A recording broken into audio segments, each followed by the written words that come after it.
जय जगन्नाथ फ्रेंड्स, कल शाम को मुझे इस केक का ऑर्डर आया था, लेकिन ये आधा किलो का केक का फ़ोटो था और मुझे मिनी केक बनाना था। नेक्स्ट डे 2 बजे तक कस्टमर को ये केक चाहिए था और नेक्स्ट डे सैटरडे था और सैटरडे को मैं हमेशा पेस्ट्री बनाती हूँ, इसलिए लगा कि आज शाम को क्या बनाऊँ, कल सुबह पेस्ट्री भी बना लूँगी और साथ साथ में ये केक भी बना लूँगी। फिर नेक्स्ट डे 10 बजे फिर मैंने प्रीमिक्स में पानी ऑयल मिला के इस तरह से बैटर बनाया और फिर 6 इंच के केक टिन में इसको स्प्रेड कर दिया और इसको साइड करके अलग से रख दिया।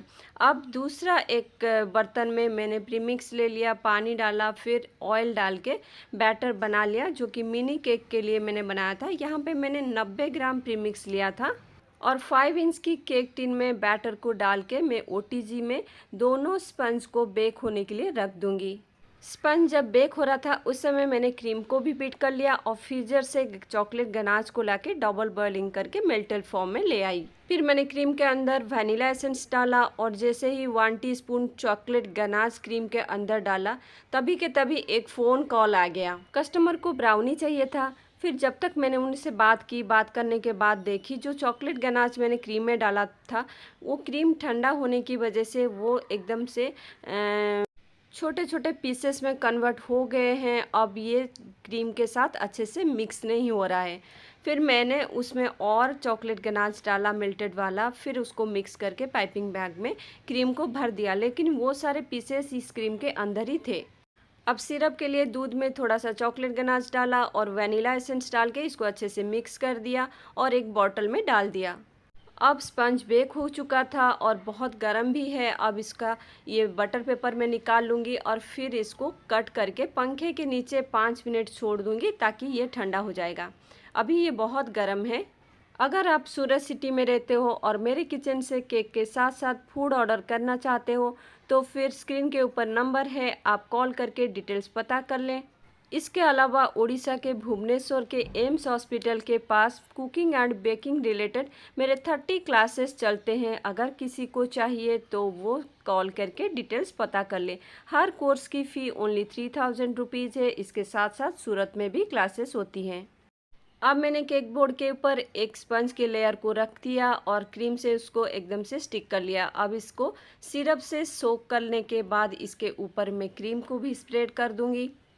जब मैं पाइपिंग बैग से क्रीम को स्प्रेड कर रही थी उस टाइम वो जो चॉकलेट टुकड़ा बन गया था, वो सारे चॉकलेट के टुकड़े इस तरह से निकल रहे थे। इसलिए जब भी आप चॉकलेट गनाश क्रीम में डालें तुरंत ही उसको मिक्स करें। अब इसके ऊपर मैंने थोड़ा सा चॉकलेट गनाश डाला और फिर स्पैचुला से उसको स्प्रेड कर दिया। अब इसके ऊपर थोड़ा सा चॉकलेट के टुकड़े मैंने इस तरह से डाले।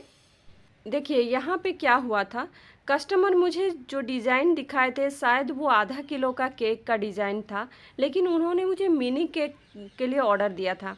तो सेम डिज़ाइन अगर मैं मिनी केक में करती हूँ तो केक बहुत छोटा लगेगा, ऐसे लगेगा कि 100-200 ग्राम का केक है। और जब सेम उसी तरह का केक हम बना के उनको दे देते हैं, फिर उस टाइम वो बोलते हैं कि अरे केक तो बहुत छोटा लग रहा है, लग ही नहीं रहा कि इतना वेट का केक है। इसलिए हमेशा क्या होता है, जो कस्टमर डिज़ाइन दिए हैं अगर सेम उतने का बनाना होता है तो कोई प्रॉब्लम नहीं है। अगर उससे छोटा या बड़ा होता है तो आपको अपने एक्सपीरियंस से कुछ ऐड करना होता है, क्योंकि हमेशा हर कस्टमर चाहती हैं कि उनकी केक थोड़ा सा बड़ा दिखे। ये देखिए ऊपर से जो छोटा सा पोर्शन निकला था मैंने उसको कट करके साइड में ऐसे जॉइंट करके दे दिया है। अब इसको मैं सोक कर लूँगी, फिर पूरा आउटर में मैं क्रीम लगा दूँगी। कुछ दिनों से मेरे सोसाइटी में लगभग 5 दिन से पानी की बहुत प्रॉब्लम चल रही है, क्योंकि सुबह सुबह पानी चला जाता है, कभी दोपहर को 1-2 घंटे के लिए आता है, फिर चला जाता है, रात को आता है। इसलिए 4-5 दिन से मुझे केक बनाने में बहुत प्रॉब्लम होती है, क्योंकि केक बनाते समय हमें बार बार हाथ धोना पड़ता है, स्पेशली अगर चॉकलेट से हम काम कर रहे होते हैं तो।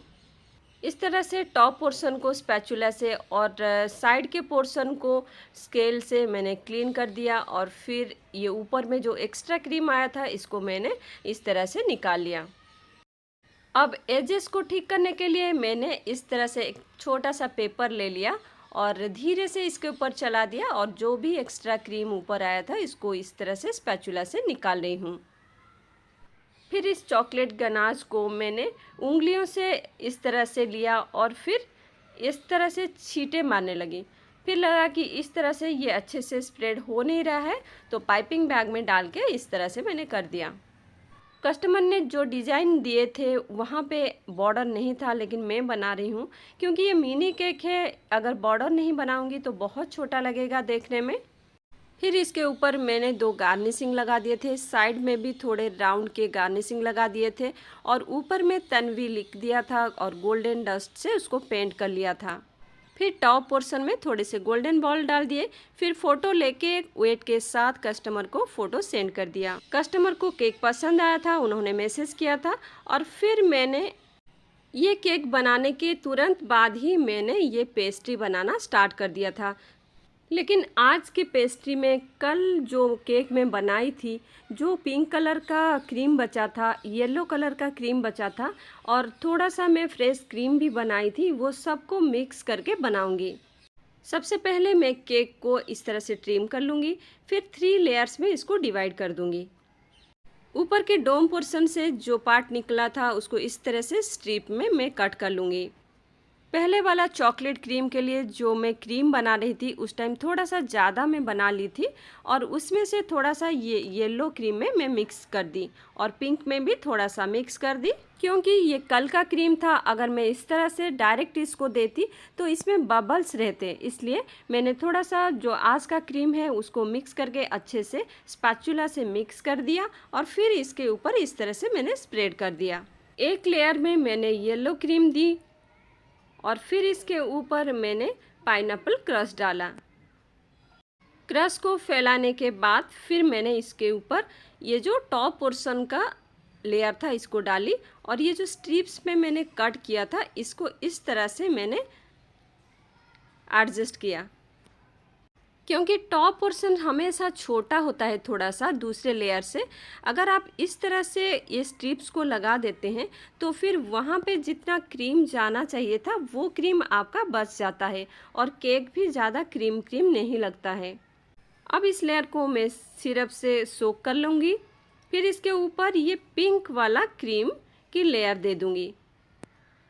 क्रीम को स्प्रेड करने के बाद इसके ऊपर मैं क्रश डाल दूंगी, पाइनएप्पल क्रश।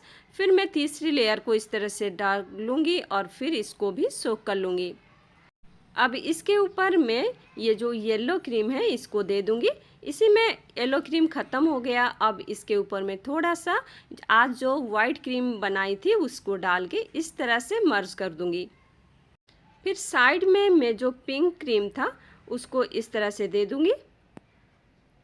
फिर स्केल से मैं इस तरह से इसको फिनिशिंग करूँगी और आपको हमेशा ध्यान रखना है, देखिए ऊपर में येलो कलर है, साइड में पिंक कलर है। अगर आप थोड़ा सा भी ध्यान नहीं रखेंगे और ऊपर में पिंक कलर चला जाएगा तो फिर ये जो पेस्ट्री है बहुत ख़राब लगेगा देखने के लिए, इसलिए आपको ध्यान से काम करना है। अब स्क्रैपर से धीरे धीरे से मैं इस तरह से लाइनिंग वाली डिज़ाइन कर देती हूँ। अब एक पाइपिंग बैग लूँगी और उसके अंदर येलो कलर डाल के अच्छे से इसको इस तरह से कर लूँगी। अब इसके अंदर वाइट क्रीम को डाल के अच्छे से मिक्स कर दूँगी और इस तरह से ड्रिज़ल कर दूँगी इस क्रीम को। अब मेरे फ़ोन का स्पेस एकदम ख़त्म हो गया है, इसलिए आगे का वीडियो मैं नहीं बना पाई थी। लास्ट में इस तरह से मैंने पेस्ट्री को कटिंग कर लिया था और पूरे को मैंने 12 पीसेस में कट कर लिया था। पेस्ट्री को मैंने 15 रुपीज़ पर पीस रखी थी और इस तरह से मैंने चॉकलेट का पेस्ट्री भी बना लिया था और इसको भी मैंने 15 रुपीज़ पर पीस रखी थी। अगले दिन शाम तक पाइनएप्पल के सारे पीसेस सेल हो गए थे और चॉकलेट के सिर्फ अभी 5-6 पीस ही बचे हैं।